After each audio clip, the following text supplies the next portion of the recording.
In the early Ming dynasty, there lived a young scholar named Wenqing in a small village in Jiangmen. His family had been farmers for generations, and though they lived a humble life, his parents taught him to read and write from an early age, hoping he would one day pass the imperial examination and bring honor to their family.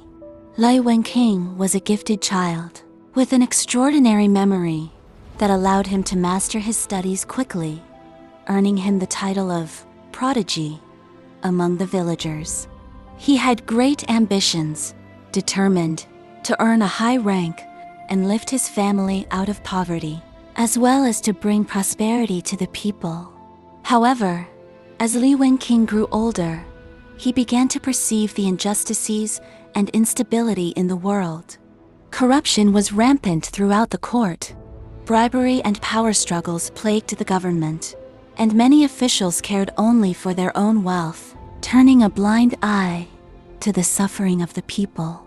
Despite his passion for knowledge, Wenqing often found himself disheartened by the thought of these corrupt officials. He frequently pondered whether, even if he did achieve success, he could truly change such a broken system. One day, the village was struck by a severe drought. The fields cracked, the crops withered, and the villagers could not harvest any food, plunging their lives into hardship. Wenqing watched as his fellow villagers desperately searched for sustenance, receiving no aid from the local government. Filled with sorrow and anger, he decided to appeal to the county magistrate, pleading for funds to provide relief for the people. To his dismay, the county officials were indifferent, and the magistrate turned a deaf ear to his requests. It was then that Wenqing fully understood that most officials were selfish and had no intention of rescuing the people from their plight. At the point of complete despair, Wenqing encountered a traveling monk. The monk had a kind and serene face, carried a staff, and wore simple robes, yet he exuded an air of tranquility. Seeing the young man's worry, the monk smiled and asked, "Young man, why are you so troubled?" Wenqing poured out his frustrations and disappointments to the monk, confessing that he had lost faith in the world and did not know which path to take. The monk nodded and said, "Indeed, the world is full of impermanence and suffering, but this is the result of the karma of all beings. The corrupt officials you see are driven by their own greed and will ultimately face the consequences of their actions.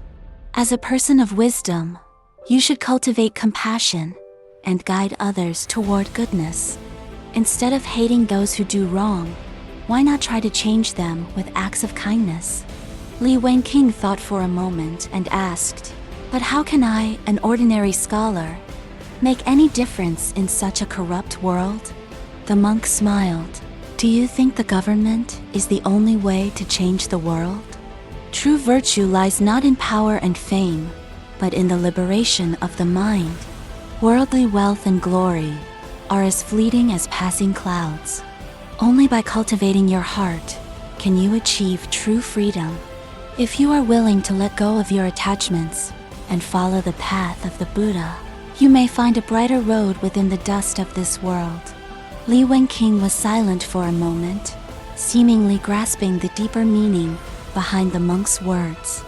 Over the years, he had been fixated on fame and fortune, trying to achieve his ideals through external accomplishments, but had neglected the cultivation of his own mind and good intentions. Suddenly, he felt a sense of relief, as if a heavy burden had been lifted, and all his worries melted away. "Master," Wenqing said respectfully, "you are right. Fame and fortune are fleeting. I am willing to follow the Buddha's teachings, abandon worldly troubles, and seek true spiritual liberation." The monk nodded and smiled. "If that is so, then come with me. The gates of the Buddha's teachings are open, waiting for those who are destined."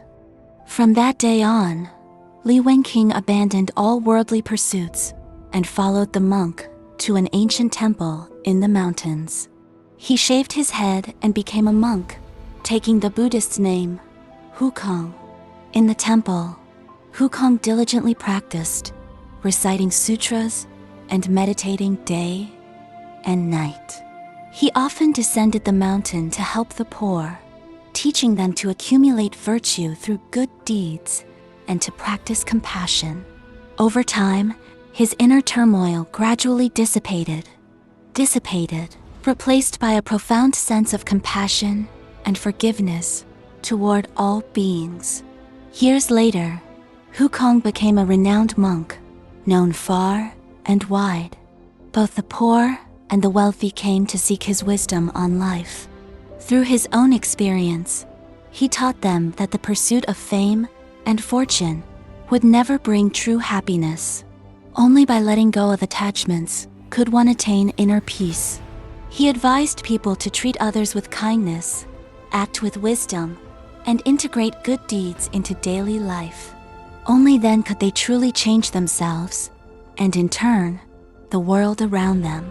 Wukong's reputation reached the local government and even caught the attention of the emperor himself. The emperor sent an envoy to visit Wukong and seek his counsel on how to govern the country. Wukong smiled and said, "The way to govern a country is to lead by virtue.